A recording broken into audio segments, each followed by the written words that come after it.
जो फंक्शन तब होता है वो परिबद्ध होता है।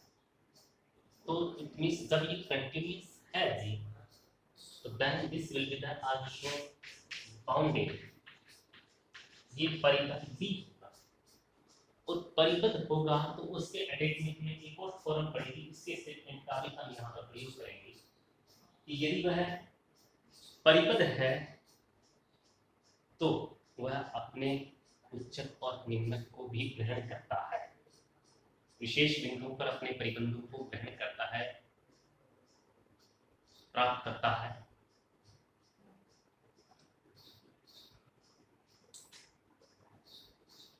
ये भी उसी चैप्टर में हम एक फॉर्म के अंतर्गत पढ़ चुके हैं।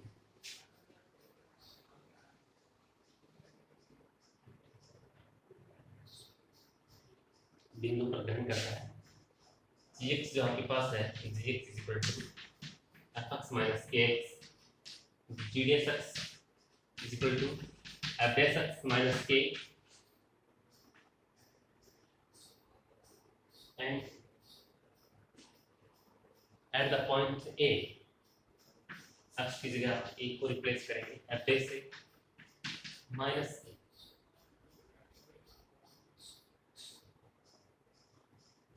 f dash a minus k जो है less than g, because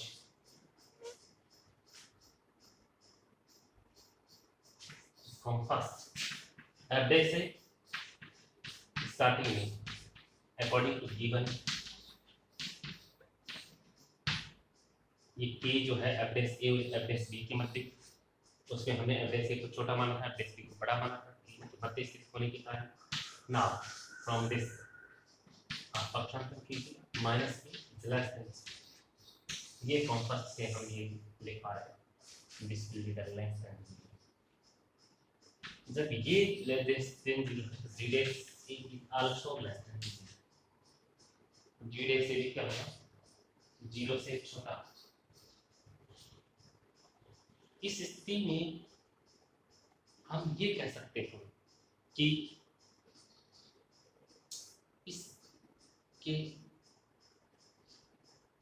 अंतराल a से a प्लस डेल्टा में a बिंदु पर ये जब नेगेटिव है तो इस पर्टिकुलर शॉर्ट इंटरवल में g क्या होगा, ह्रासमान होगा, डिक्रीजिंग फंक्शन होगा। क्या होगा, डिक्रीजिंग फंक्शन होगा। इससे पहले वाली जो फॉर्म थी उसके स्टेटमेंट के अकॉर्डिंग ये डिफरेंट f अंतराल a b में परिभाषित है और इसके किसी बिंदु c पर f का अवकलज विद्यमान है और धनात्मक है, तो बिंदु c का कोई प्रतिवेश c माइनस डेल्टा से c प्लस डेल्टा विद्यमान होगा, जिसमें फलन एक पृष्ठ विद्यमान होता है। और उसी की एक कोरोलरी जो है 3.5 की फर्स्ट है कि यदि कोई फलन f अंतराल a b में परिभाषित किसी बिंदु c पर f का अवकलज विद्यमान और ऋणात्मक है, तो बिंदु c का सामीप्य c माइनस डेल्टा से c प्लस डेल्टा विद्यमान होगा, जिसमें फलन एक पृष्ठ ह्रासमान होगा। तो ये ऋणात्मक होने के कारण इसके इस शॉर्ट इंटरवल में इसके सामीप्य में जो है ये ह्रासमान होगा। तो हम इसके जो 3.5 के फॉर्म के according to we can say that this will be the decreasing function. जब ये डिक्रीजिंग है तो a पर g अपने न्यूनतम मान को ग्रहण नहीं करता है। क्यों? क्योंकि डिक्रीजिंग होने के कारण घट रहा है मान, न्यूनतम मान को ग्रहण नहीं करता। क्योंकि देखिए कोई भी फंक्शन होता है तो जैसे कि f(1) आपके पास एक डिक्रीजिंग फंक्शन है, इसका कोई भी आप अंतराल लेते हैं जैसे कि 1 से 3 है, तो इसके 1 को जैसे 1 पर आप 1 का, लेकिन आप जैसे 3 लेंगे तो कहने का मतलब ये जो छोर बिंदु है ये जो स्लाइड है a, और इस a पर ये अपने न्यूनतम मान को ग्रहण किसी भी स्थिति में नहीं कर सकता। इस बिंदु पर डिक्रीजिंग होने के कारण अपने लोवेस्ट वैल्यू को प्राप्त नहीं कर पाएगा ये फंक्शन, जब न्यूनतम मान को ग्रहण नहीं करता है। तो नेक्स्ट देखिए इसका कथन के अकॉर्डिंग अब हम क्या करेंगे कि इस पर हम एक ही जगह बी बिंदु को ऑपरेट करते हैं, जैसे कि x की जगह हम b से इसको रिप्लेस करते हैं। g dash b equal to f dash b minus k। ये जो सिचुएशन जो इसकी है, इससे हम देखेंगे कि यहाँ पर f dash b minus k, इसी से देखिए इससे स्टार्टिंग में जब हमने माना था k का पक्षांतर कर दीजिए, तो f dash b minus k this will be the also greater than this, ये धनात्मक होगा तो यहाँ ये धनात्मक है, तो it means g dash b is also greater than 0। जब g डैश b भी ग्रेटर देन 0 है तो ये अपने b अपने नेबरहुड में, अपने अंतराल शॉर्ट इंटरवल में b माइनस डेल्टा से b तक का एक जो है उपअंतराल जो है b के समीपस्थ, उस अंतराल में g क्या होगा, विद्यमान होगा। क्या होगा, जब g डैश b पॉजिटिव है तो यहाँ पर ये बढ़ते मानों पर क्या होगा, ये मान से इंक्रीज होंगे, बढ़ेंगे, तो b जब ये बढ़ेंगे तो b पर फलन अपने न्यूनतम मान को ग्रहण नहीं करता। देखिए ये बढ़ेंगे तो इस बिंदु की बजाय इस बिंदु पर ये मान बड़ा प्राप्त होगा। जब बड़ा प्राप्त होगा तो b बिंदु पर न्यूनतम मान को प्राप्त नहीं करेगा। जब यहाँ b पर न्यूनतम मान को प्राप्त नहीं करता, हमने इससे पहले ये कहा था कि a पर तुरंत अपने न्यूनतम मान को ग्रहण नहीं करता है, न तो a पर न्यूनतम मान को ग्रहण करता है और न ही b पर न्यूनतम मान को ग्रहण करता है। इट मींस अपने न्यूनतम मान को a और b दोनों पर ही ग्रहण नहीं कर पाता है। तो सेकंड एंड थर्ड के रूप में हम कहते हैं, एक बार हमने कहा कि a पर न्यूनतम मान को ग्रहण नहीं करता है, दूसरी बार हमने कहा कि b पर तुरंत अपने न्यूनतम मान को ग्रहण नहीं कर पाता। तो इस स्थिति में g अपने न्यूनतम मान को किसी बिंदु पर, इट मींस किसी अपने न्यूनतम मान को किसी बिंदु पर ग्रहण करता है। कोई न कोई ऐसा में ऐसा बिंदु अवश्य होगा जिस पर वह ग्रहण करेगा। देखिए a पर नहीं करता है, लोवेस्ट पॉइंट है, b हाईएस्ट, छोर बिंदु पर वह न्यूनतम मान को ग्रहण नहीं करता है, तो इट मींस वह न्यूनतम मान को उस अंतराल में कहीं न कहीं ऐसा बिंदु होगा जहां पर वह न्यूनतम, ये हमने टेस्ट कर लिया कि अंतराल के छोर बिंदु आपके पास है ए बी, न तो मिनिमम न्यूनतम मान यहाँ आ रहा है न न्यूनतम मान यहाँ आ रहा है। आप एफ के बीच के पॉइंट से ए से बी तक की जब देंगे तब कहीं न कहीं आपको डिफरेंट वैल्यूज पर डिफरेंट पॉइंट्स पर आप डिफरेंट इस फंक्शन की वैल्यू प्राप्त करेंगे, और हर पॉइंट पर कहीं न कहीं उसकी जो वैल्यू है वो डिफरेंट प्राप्त होगी। तो हमने ये कहा कि ए पर और बी पर न्यूनतम मान ग्रहण नहीं करता, कहीं न कहीं इस बीजिंग वैल्यूज में ऐसा कोई सी अवश्य विद्यमान होगा इस अंतराल में जहाँ पर यह न्यूनतम मान को ग्रहण अवश्य करेगा।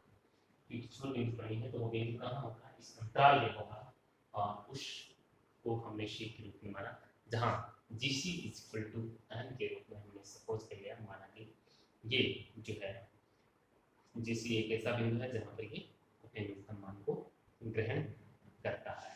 हमें यहाँ पर इसमें न्यूनतम मान को जहाँ पर ग्रहण करता है तो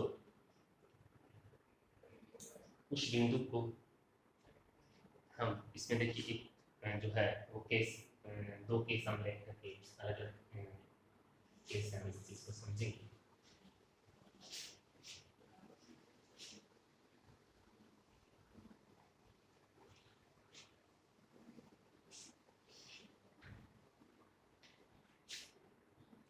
पहला जो केस है उसमें we have to suppose g dash c is greater than 0, first case है, केस फर्स्ट।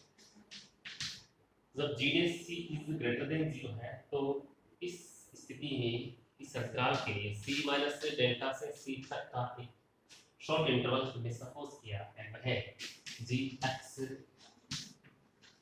जो है is less than G C, this will be the positive in this interval first case में।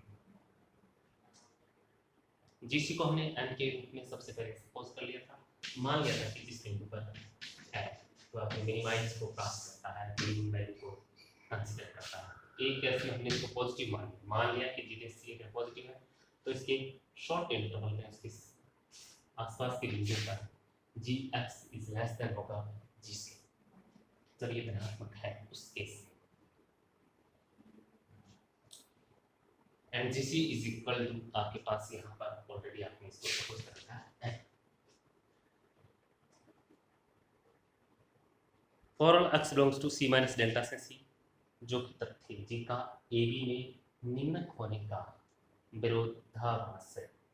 जी का ए बी में निम्नक, अब यहाँ पर देखिए क्या ये इस बिंदु पर इस अंतराल में ये अगर ये इंक्रीज हो रहा है इस इंटरवल में, यदि ये इंक्रीज हो रहा है तो इस इंटरवल में इस बिंदु पर ये क्या करेगा, खास वर्तमान त्वरण होने के कारण सी पर वो मैक्सिमम मान के रूप में देगा, अधिकतम मान के रूप में इसको कंसीडर करेगा। निम्नक होने का एन के मिनिमाइज होने का यहाँ पर इस बिंदु पर इसके इस अंतराल के अंदर ये स्मॉल एन जो कि मिनिमम वैल्यू के रूप में है, यहाँ पर इसका मिनिमम का ये विरोध करता है। व्हेन जीडीएससी इज ग्रेटर देन 0, यहाँ पर ये किसी भी स्थिति में मिनिमम वैल्यू को प्राप्त नहीं करेगा, क्योंकि इंटरवल जब जैसा भी है, लेकिन उस इंटरवल में ये अगर बढ़ते हुए फंक्शन की नेचर अगर बढ़ने की है, इंक्रीजिंग की है, तो इन बढ़ते मानों की सी पर मान जो है मैक्सिमम हो सकता है, अधिकतम हो सकता है, लेकिन कम नहीं होगा, अर्थात मिनिमम तो किसी भी स्थिति में नहीं होगा। एन के जो है निम्नक होने का, मिनिमाइज होने का विरोधाभास है, जिस contradiction to the minimize of m is equal to gc, and second case में we have gds case, दूसरा केस लेंगे gds c जो है ये इसमें क्या होगा, नेगेटिव जब हो तो, जब ये नेगेटिव होगा तो क्या करेंगे, इसी अंतराल को c से c प्लस डेल्टा एक शॉर्ट इंटरवल सपोज कर लेते हैं, इस शॉर्ट c का एक समीप ले लें, नेबरहुड ले लें, तो उस शामिल के में शी प्लस डेल्टा में हम देखते हैं कि इस स्थिति में भी जीएक्स जहां जो है लेस देन होगा जीसी से, और जीसी इक्वल टू एंड इसी बात को आप पहले दोबारा समझेंगे, GX less than GC equal to N. In this case ये अगर हाशमान है, घट रहा है, देखिए यदि घट रहा है आसमान, तो हमने कहा कि ऐसा इक्वल टू आसमान कम है तो GX equal to 1/x type का है आसमान। इस बिंदु पर, इस बिंदु को आप मान ले लीजिए, इसको 1.2 ले लीजिए, या इसको आप एक 1 है तो एक 2 के रूप में डेल्टा है। इसमें क्या होगा कि 1 पर तो मान बढ़ आएगा, लेकिन 2 पर इसकी जो वैल्यू है वो क्या है, 1/2 है। तो कहने का तात्पर्य ये हुआ कि यहाँ जो आप जिस बिंदु C की बात कर रहे हैं, छोटे शॉर्टेस्ट बिंदु पर मान जो आ रहा है वो मैक्सिमम आ रहा है, हाईएस्ट आ रहा है C पर मान।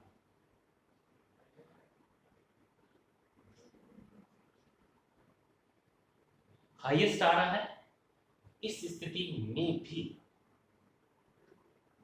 यहाँ पर ये कह सकते हैं कि इस बिंदु पर GC is equal to n के रूप में we see that n is not minimum value, so not possible। n यहाँ पर मिनिमाइज रूप में है, that is not possible, i.e. it's contradiction, या इसका क्या है, विरोधाभास हो रहा है, ये संभव नहीं। तो दोनों जगह ही, दोनों विकल्पों में ही, जब यहाँ पर GDC पॉजिटिव है वहां भी विरोधाभास हो रहा है। सेकंड केस में यानी कि दोनों केसेस में GDS का ये कह सकते हैं कि ग्रेटर देन होना या GDC का लेस देन होना, दोनों ही विरोधाभास हो रहे हैं। यानी कि GDC न तो धनात्मक हो सकता न ऋणात्मक हो सकता। तब GDC की पोजीशन जो केवल और केवल जो बचती है दैट इज इक्वल टू 0। उस स्थिति में केवल और केवल GDC क्या हो सकता है, शून्य हो सकता है। और यही हमें इसमें सिद्ध करके बताना था कि GDC है 0 होगा। जो GDC यदि 0 होगा तो GDC जो फंक्शन था वो किसके इक्विवेलेंट था, GDS जो है आपके पास f(x - a) के बराबर था। GDS जो है f(x - a) के इक्विवेलेंट था। यदि ये 0 है इसमें क्या होगा, f(x = a) होगा। और यही हमें इसमें प्रूव करना था, सिद्ध करना था। वैसे तो छोटी फॉर्म है लेकिन अच्छी हमें, आप लोग इसके एग्जाम्पल वगैरह करेंगे उस नेक्स्ट प्रोग्राम। Thank you.